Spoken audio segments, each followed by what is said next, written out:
सुप्रभात बच्चों, आज हम आपकी पाठ्य पुस्तक हिंदी के अध्याय 9 का अध्ययन करेंगे, जिसका शीर्षक है सूरदास के पद। तो चलिए पढ़ते हैं इन पदों को और जानते हैं इनके विषय में। अध्याय 9, सूरदास के पद। पद परिचय जान लेते हैं। सूरदास हिंदी के महान कवि और श्री कृष्ण के अनन्य भक्त थे। इन्होंने श्री कृष्ण भक्ति में अपना सारा जीवन समर्पित कर दिया था।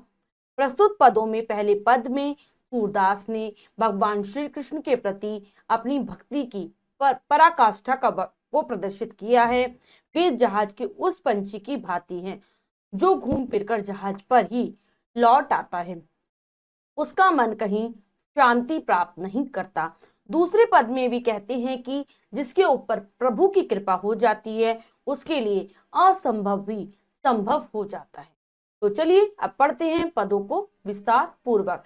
इसमें सूरदास जी ने श्री कृष्ण की अनन्य भक्ति की है। तो पहला पद पढ़ लेते हैं। मेरो मन अनंत कहाँ सुख पावे, जैसे उड़ी जहाज को पंछी पुनी जहाज पे आवे। क्या कह रहे हैं सूरदास जी? भगवान के प्रति अपनी अनन्य भक्ति को प्रदर्शित करते हुए, अपने प्रेम की पराकाष्ठा को दिखाते हुए कहते हैं सूरदास जी, मेरे मन को और कहीं जाकर सुख की प्राप्ति नहीं हो सकती। मेरा मन कहीं पर भी सुख नहीं पाएगा भगवान श्री कृष्ण के अलावा। वो कह रहे हैं कि जिस प्रकार से जहाज पर रहने वाला पंछी जब जहाज से उड़ता है, अब कहीं और अपना आश्रय ढूंढना चाहता है, लेकिन उसे वहां पर शांति नहीं मिलती, वो कहीं पर भी रह ले लेकिन उसे शांति नहीं मिलती, वो वापस से जहाज पर उड़कर आ जाता है। उसी प्रकार अगर मैं अपना मन किसी और देवता की भक्ति में लगाऊंगा, किसी और से किसी अन्य से प्रेम करूंगा, तो मेरे मन को कहीं पर भी आनंद की प्राप्ति नहीं होगी। कमल नयन को छाड़ी महात्म और देव को ध्यावे। कोई ऐसा मूर्ख इंसान ही होगा जो कमल रूपी भगवान श्री कृष्ण को छोड़कर, उनकी महिमा का त्याग करके किसी और देवता का ध्यान करेगा। परम गंग को छाड़ी प्यासु दुर्मति कूप खनावे। वो कह रहे हैं कि जब गंगा नदी हमारे सामने हो और वो हमारी प्यास को बुझा रही हो, पवित्र गंगा नदी जब हमारे सामने हो और हम उसका जल पी सकते हैं, तो कोई मूर्ख बुद्धि होगा, कोई जड़ बुद्धि ही होगा जो कुआं खोदकर पानी पिएगा। जी आगे कह रहे हैं, जी मधुकर अंबुज रस चाख्यो क्यों करील फल खावे। आगे कह रहे हैं, जिस व्यक्ति ने कमल के फूल का रस पी रखा हो, कमल के फूल के शहद को चख रखा हो, उसे अगर करील का फल जो कि बहुत कड़वा होता है, उसे उसको खाने में क्या ही स्वाद आएगा, वो क्यों करील के फल को खाएगा जब वो कमल के फूल का रस पी सकता है। सूरदास प्रभु काम धेनु तजी छेरी कौन दुहावे। जब सूरदास जी आगे कह रहे हैं कि जब हमें सब कामनाओं की पूर्ति करने वाली कामधेनु मिल जाए, जो हमारी सारी चीजों को पूरा करे, वो हमें दूध प्रदान करे, तो ऐसे में कोई बिरला मनुष्य ही होगा, कोई अज्ञानी मनुष्य ही होगा जो बकरी का दूध दोहना चाहेगा, बकरी से दूध प्राप्त करना चाहेगा।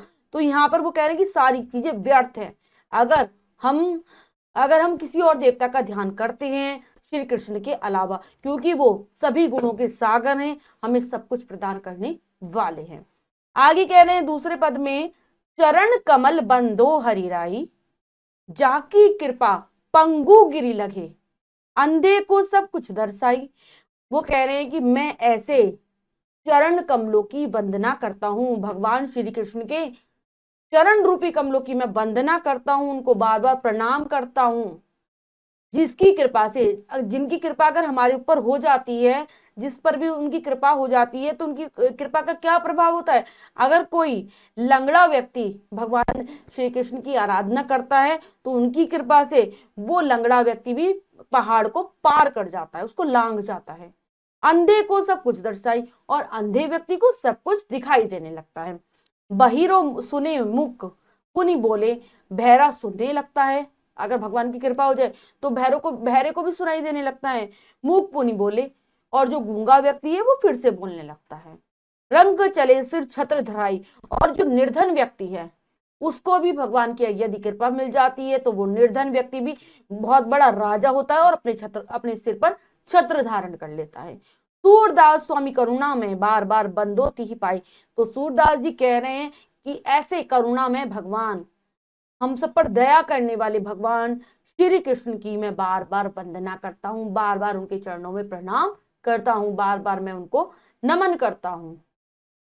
तो बच्चों, हमने जाना इन पदों में जो पद थे लिखे हुए सूरदास जी के द्वारा कि किस प्रकार से वो भगवान के प्रति अपनी भक्ति को दिखा रहे हैं।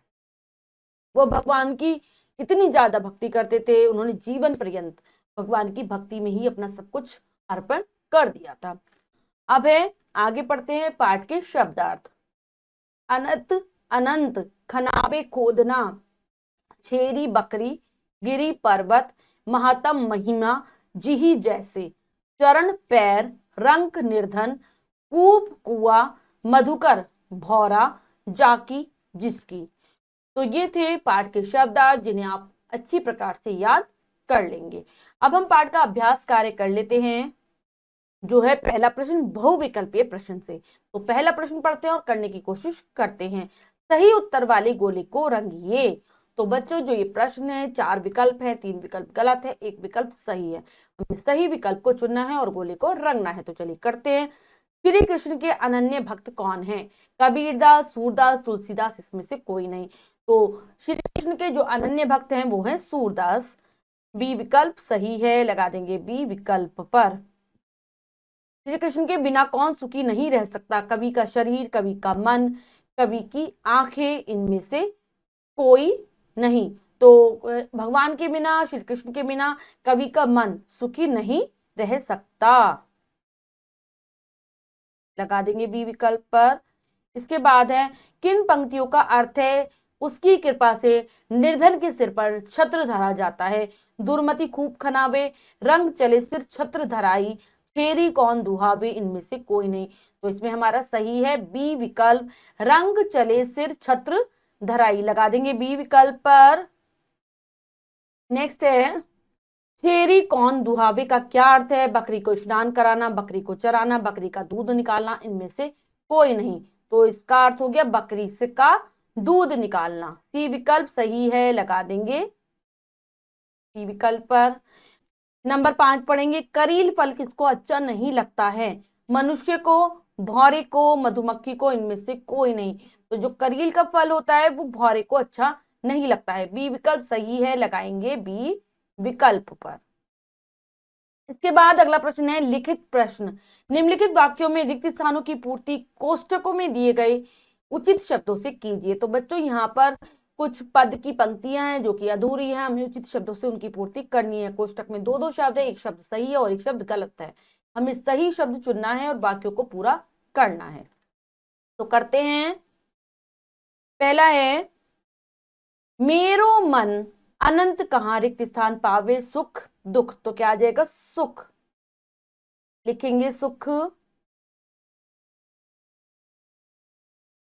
नेक्स्ट है, रिक्त स्थान नैन को छाड़ी महातम, वो क्या आ जाएगा? कमल, कमल नैन को, भगवान के कमल रूपी नैन है इसलिए उनको कमल नैन कहा जाता है। क्यों रिक्त स्थान फल खावे कदली करील? तो करील, करील का फल अच्छा नहीं लगता भौरों को क्योंकि वो बहुत कड़वा होता है। स्थान कमल बंदो हरि राई, चरण चारण तो चरण, चरण कमल बंदो हरि राई। रंग चले सिर रिक्त स्थान धराई, छात्र छत्र तो आ जाएगा छत्र। इसके बाद जो भी बच्चों अभ्यास कार्य दिया गया है उसको आपको स्वयं करना है अपनी अभ्यास पुस्तिका में। पाठ को ध्यान पूर्वक अर्थ के साथ पढ़ने की कोशिश करेंगे तो आप इस कार्य को आसानी से पूरा कर लेंगे। तो बच्चों, आज हमने जाना सूरदास जी के बारे में, उनकी अनन्य भक्ति के बारे में और सूरदास जी के पदों को भी पढ़ा। आशा करती हूँ ये पाठ आपको अच्छे से समझ आ गया होगा। पाठ को फिर से उच्चारण के साथ जरूर पढ़ेंगे, अर्थ समझने की कोशिश करेंगे, अभ्यास कार्य को पूर्ण कर लेंगे और शब्दार्थों को याद कर लेंगे। मिलते हैं अगली कक्षा में नए पाठ के साथ। तब तक के लिए स्वस्थ रहिए, प्रसन्न रहिए। धन्यवाद।